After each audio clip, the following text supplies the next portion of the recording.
Media ముందు మాట్లాడతారు. సురేష్ గారు వాళ్ళు ఆర్గనైజ్ చేస్తున్నారు, వాళ్ళు వచ్చి బయట మాట్లాడిస్తారు. మీరు ఆగండి, వాళ్ళు మాట్లాడిస్తారంటున్నారు కదా, మీరు ఆగండి ఒకసారి. కృష్ణాంజనేయులు గారు, కృష్ణాంజనేయులు గారు, ఇప్పుడు ఈ 50 స్థానాలు గొడవైందండి మళ్ళీ కొత్తగా. ఇప్పుడు ఉన్న పడంగా చాలా ఇబ్బందులు ఎదుర్కొంటోంది కూటమి ప్రభుత్వం 50 మంది ఎమ్మెల్యేలతో. నిజమేనా? అది నిజంగా అలాంటి పరిస్థితి ఉందా? వాసుదేవన్ గారు, వైసీపీ కుట్ర ఏమైనా ఉందా? జగన్మోహన్ రెడ్డి గారి దుర్మార్గమైన కుట్ర దీని వెనకాల ఏదైనా ఉందా? వాసుదేవన్ గారు, ఈ వ్యవహారంలోకి వెళ్ళబోయే ముందుగా ఇందాక తెలుగుదేశం జనసేనకు సంబంధించినటువంటి విభేదాలకు సంబంధించినటువంటి సబ్జెక్టులో బాబు పాలూరు గారు మాట్లాడిన దానికి కొనసాగింపుగా 1-2 అంశాలు చెప్పాలి. అదేంటి అని అంటే, ఆయన చెప్పినటువంటి అంశానికి అనుగుణంగా వాళ్ళకి 30% వాటాగా ఏది నామినేటెడ్ పోస్టులో రావాలి. చాలా చోట్ల రాలేదు, అయినా సరే మేము సర్దుకుంటున్నాము అనేటువంటి మాట చాలా క్లారిటీగా చెప్పారు.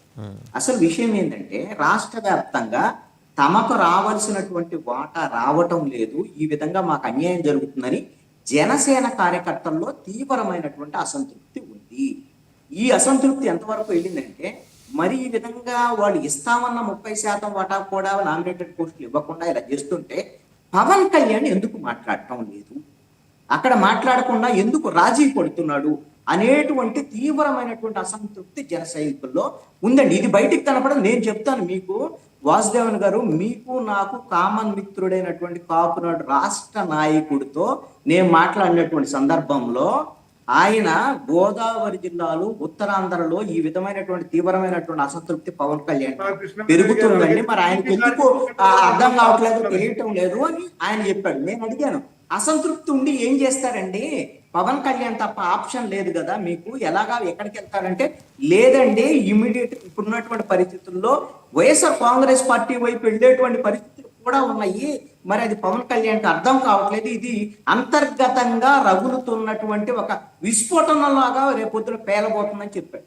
నేను కూడా నమ్మలేదండి వాస్తవంగా. అయితే నేను అంత తీవ్రమైనటువంటి అసంతృప్తి జన సైనికుల్లో ఉంది. ఇప్పుడు ఎలాగూ డిబేట్లోనూ ఇప్పుడు బాబు పాలూరు గారు ఇలా ఉంది అలా ఉంది, మా నాయకుడి మీదే అసంతృప్తి ఉందని చెప్పడం, కానీ వాళ్ళ నాయకుడు ఎందుకు తెలుగుదేశం పార్టీతో రాజీ పడుతున్నాడు? ఆయనకి రాజీ ఓకే, ఇప్పుడు పవన్ కళ్యాణ్కి ఓకే, నాగేంద్ర బాబుకి ఓకే, ఆయనకు ఒక పోస్ట్ వచ్చింది, ఆయనకు ఒక మంత్రి పదవి రాకపోయినా సరే ఎమ్మెల్సీ అయ్యాడు. కార్యకర్తల వైపు నుంచి కూడా న్యాయం జరగాలి కదా, అది కార్యకర్తల్లో ఉన్నటువంటి అసంతృప్తికి సంబంధించినటువంటి అంశం. ఇక రెండో అంశానికి వచ్చేసరికల్లా ఈ 50 నియోజకవర్గాల అసంతృప్తి వ్యవహారం, ఇవన్నిటికి సంబంధించినటువంటి వ్యవహారము, ఇదేమి నేను అనుకుంటాను కూటమికి పెద్ద సమస్య అయిద్దని నేను అనుకోను. ఎందుకోసమనంటే, సహజంగా ఒక ప్రభుత్వం వచ్చిన తర్వాత ప్రభుత్వం మీద ప్రజల్లో ఎంతో కొంత ఎక్స్పెక్టేషన్స్ ఉంటాయి. ఆ ఎక్స్పెక్టేషన్స్ సూపర్ 6 మిగతా అంశాలు అది రాష్ట్ర వ్యాప్తంగా ఉండేటువంటి అంశం. కానీ ఈ 50 నియోజకవర్గాలకు సంబంధించినటువంటి అంశం ఏంటి అంటే, ప్రజలకి దూరంగా ఉండటం ఆయా నియోజకవర్గాల్లో ఉండేటువంటి వాళ్ళు. కొన్ని సందర్భాల్లో ప్రజలకు ప్రజా వ్యతిరేకమైనటువంటి కార్యక్రమాలు నిర్వహించడం అనేటువంటిది ఆ ఎమ్మెల్యేల మీద తీవ్రమైనటువంటి అసంతృప్తి. ఇప్పుడు 50 మంది ఉంటే 164లో 50 పోయినా 114 ఉంటాయి కదా, సపోజ్ అలా అనుకున్నా కూడా, అంటే ఈ అసంతృప్తి ఇంకా పెరగొచ్చు, ఇంకోటి పెరగొచ్చు అని అంటూ ఈ సర్వే జరిగినటువంటి తీరు కానీ, లేకపోతే నాకు తెలిసి చంద్రబాబు నాయుడు, నారా లోకేష్ కూడా అంతర్గతంగా కొన్ని సర్వేలు చేయించుకుంటున్నారు ఆల్రెడీ. ఈ విధంగా ప్రతి 6 నెలలకు ఒకసారి ప్రభుత్వ పనితీరు, వాళ్ళ ప్రజాప్రతినిధుల పనితీరు మీద సర్వే జరుగుతుంది. ఇది మంచి పరిణామం కూడా అండి. ఎందుకు అనంటే, వాళ్ళు ఎక్కడైతే లోపాలు ఉన్నాయో వాటిని సరి చేసుకోవడానికి ఉపయోగపడేటువంటి అంశంగా ఉంటుందని చెప్పేసి నేను అనుకుంటున్నా. ఇప్పటికి ఉన్నటువంటి పరిస్థితులు అయితే ఈ ప్రభుత్వం మీద సూపర్ 6కు సంబంధించినటువంటి విషయంలో అసంతృప్తి ఉన్నమాట వాస్తవం. అందుకని దాన్ని సరి చేసుకోవడానికి ఇమీడియట్ గా కార్యక్రమాన్ని మొదలు పెట్టారు ఆల్రెడీ. ఇప్పుడు అమ్మఒడి సంబంధించినటువంటి విషయంలో ఎంతమంది పిల్లలు ఉంటే అంతమంది పిల్లలకి ఇప్పుడు ఈ జూన్ పాఠశాల ప్రారంభమయ్యే లోపల ఇచ్చేస్తామనేటువంటి విధంగా ఒకటి ప్రకటన చేశారు. ఆల్రెడీ రైతు భరోసా సంబంధించినటువంటి విషయంలో కూడా ముఖ్యమంత్రి చంద్రబాబు నాయుడు ఒక క్లారిటీ ఇచ్చాడు. కానీ ఆగస్టు 15 నుంచి మహిళలకి బస్సు సౌకర్యం కూడా ఇస్తామన్నారు. అంటే కీలకమైనటువంటి ఒక 3 వచ్చేస్తున్నాయి, ఇంకా కొన్ని ఉన్నాయి, రావాల్సినవి ఉన్నాయి. వాటిని కూడా దశల వారీగా ఇంప్లిమెంట్ చేసేదానికి అవకాశం ఉండొచ్చు అని చెప్పేసి నేను అనుకుంటున్నాను. అయితే రేషన్ బియ్యం విషయంలో మాత్రం నేను ఒక క్లారిటీ ఇస్తాను.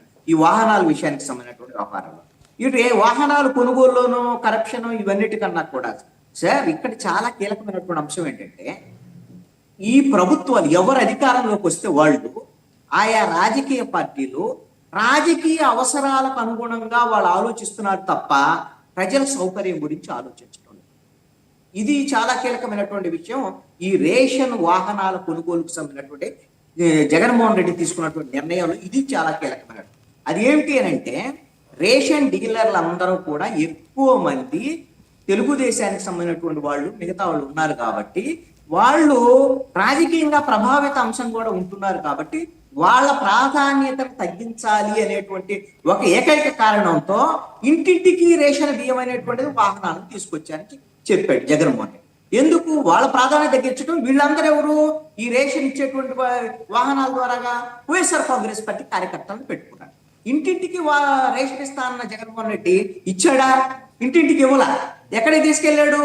ఒక బజార్లో పెట్టేసి ఏదో పెద్ద సైరన్ మోగిస్తే ఆ బజార్లో ఉన్న వాళ్ళందరూ రావాలట. ఇంతకుముందు ఏదో గుట్టు చప్పుడు కాకుండా రేషన్ షాప్కి వెళ్ళి ఆ ఊర్లో ఉన్న మోతుపరి వాళ్ళు కూడా వాళ్ళకి వైట్ రేషన్ కార్డు ఉంటుంది, బాగా సైలెంట్గా వెళ్ళి తెచ్చుకునేవాళ్ళని. ఇప్పుడు వీళ్ళు సైరన్ మోగించేసరికల్లా వాళ్ళ బజార్లో ఉన్నటువంటి బండి దగ్గరికి వెళ్ళి నుంచోవాల్సి వస్తుంది. ఇది ఒక పెద్ద సమస్య. ఇప్పుడు ఇంటింటికి నువ్వు ఇస్తాను ఇవ్వలేదు. అయితే ఇక్కడ ఒకటి గత వ్యవస్థ అనేటువంటిది తెలుగుదేశం పార్టీలకు అనుకూలంగా ఉంది కాబట్టి ఈ వ్యవస్థ మళ్ళీ నేను ఇలా మార్చుకోవాలి. ఇప్పుడు వీళ్ళెందుకు రద్దు చేశారు ఈ వాహనాలని? వాళ్ళందరూ వైఎస్ఆర్ కాంగ్రెస్ పార్టీ కార్యకర్తలు కాబట్టి వెహికల్స్ ఏం చేస్తారు సార్? రద్దు చేస్తారు కానీ వెహికల్స్ ఏమన్నా ఆక్షన్ కి పెడతారా? ఏమన్నా అవకాశం ఉందా? ఆక్షన్ ఎందుకు సార్? వచ్చిన దానికి వాడుకుంటారండి. అనేకమైనటువంటి ప్రభుత్వ కార్యకలాపాలకు సంబంధించినటువంటి విషయంలో ఆ వాహనాలని వాడుకుంటారు. ఇప్పుడు మెడికల్ కి సంబంధించినటువంటి విషయాల్లో కానీ ఇప్పుడు ఏది గిరిజన ప్రాంతాలకు సంబంధించినటువంటి వ్యవహారాలు మెడిసిన్స్ లేదా మిగతా తీసుకెళ్లే అంశాలు కానివ్వండి, లేకపోతే అన్ని ప్రభుత్వ కార్యాలయాలకు సంబంధించినటువంటి ఏవైతే వస్తువులకు సంబంధించినటువంటి ట్రాన్స్పోర్ట్ కు సంబంధించినటువంటి వ్యవహారాలు ఇలాంటి వాటికి అధికారికమైనటువంటి కార్యక్రమాలకు ఉపయోగించవచ్చు. అవి ప్రభుత్వానికి సంబంధించినటువంటి ఇవి కదా, వాహనాలు కదా, దాన్ని ఆక్షన్ పెట్టాల్సినటువంటి అవసరం లేదు.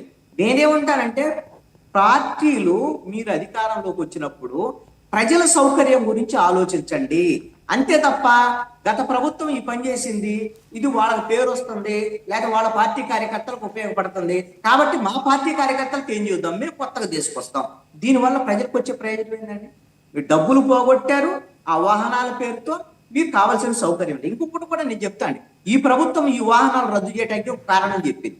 ఏం చెప్పారో తెలుసా అండి? సివిల్ సప్లైస్ మినిస్టర్ అండి నాదెండ్ల మనోహర్ ఈ రేషన్ మాఫియా కుంభకోణానికి ఈ వాహనాలు సహకరిస్తున్నారు. వీళ్ళ ద్వారాగానే రేషన్ మాఫియాకి వెళ్తున్నారు. ఒకసారి ఆయన ఏమన్నారో చూద్దామా? నాదెండ్ల మనోహర్ రేషన్ మాఫియా ఆగిందండి. రేషన్ మాఫియా ఇప్పుడు ఆయిగా నడుస్తుందిగా.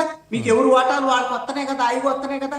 మరి రేషన్ మాఫియా వచ్చేటప్పుడు ఆ వాహనాలే ఒకసారి మినిస్టర్ గారు ఏం మాట్లాడారో చూద్దామండి. నాదెండ్ల మనోహర్ గారు ఈ విషయంలో మేము తీసుకున్న డెసిషన్ జూన్ 1వ తారీఖు నుంచి ఫేర్ ప్రైస్ షాపుల ద్వారానే పీడిఎస్ రైస్ లబ్ధిదారులందరూ కూడా చేరవేసే విధంగా ఒక నిర్ణయం తీసుకున్నాం.